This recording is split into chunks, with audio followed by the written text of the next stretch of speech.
California, the ocean rim of North America, was the last stop for the great white horde of westward roaming Indo-Europeans, whose restlessness makes half of history. You stand on the boardwalk at Santa Monica or on a bluff above the beach at Point Reyes Station, and you think this is where it ended, the enormous trek westward that began when the tribes fragmented in bits and pieces off the top of the Indian subcontinent and started that strangely compulsive walk west, through Western Asia, becoming the Scythian horse people, across the Balkans, seeping down into Greece, and then down the Italian peninsula. And the ones who lingered became Rome, with the creation of civilizations being almost an afterthought to the energy of this migration. And over centuries, millennia, they cover a swath of Western Europe the size of a people, and they founded another civilization with Gothic heaven-thrusting spires and the sound of bells and the smell of burning pyres. And they come to the edge of the sea and mill about on the shore till another spasm of wanderlust leaps the channel and begins to fill Britain. And in another millennium or so, that's not enough. And because they cannot stand still, they are compelled to face their greatest challenge, the stormy moat of the Atlantic. And they do it. They cross the ocean. They crush the indigenes again. They claim and populate a continent vaster and much richer than the steppes of Asia where the trek began. And they work and kill, creating huge wealth, huge misery, and then they come to the end. On this shore, having gone to the farthest west, so far that they are now looking east, another ocean crossing will bring them back to where they began. Only this time, for a complex of reasons, they stop. The western frontier, which had called them irresistibly for 3,000 or 4,000 years, is finally closed.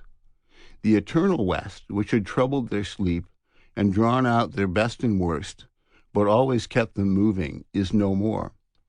And Western man, out of India by way of Anatolia and Macedon and Athens and Rome and Gaul and Albion and the United States of America, is forced to reflect. For the first time, some of them begin to wonder, what have we come this way for? And so a change begins on the periphery.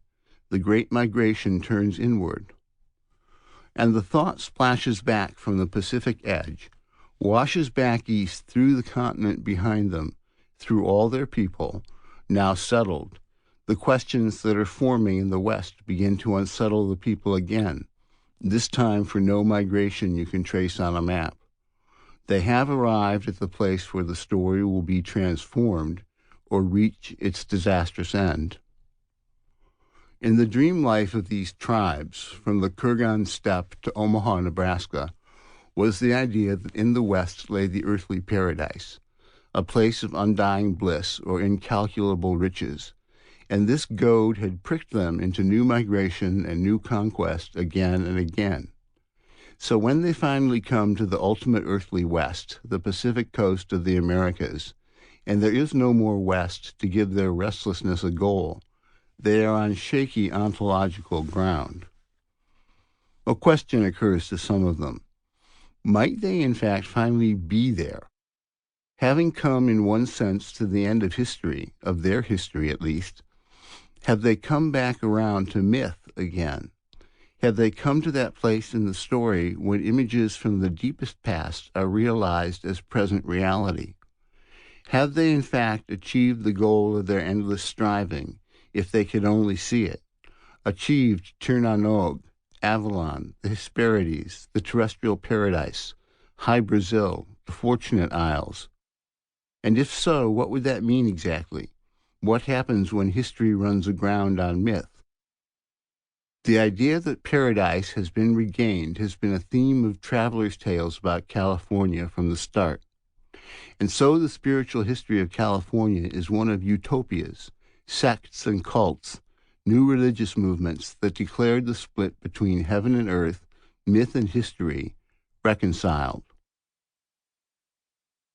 The unstable condition of the West Coast's population has correlated since the 1920s with two measurable phenomena.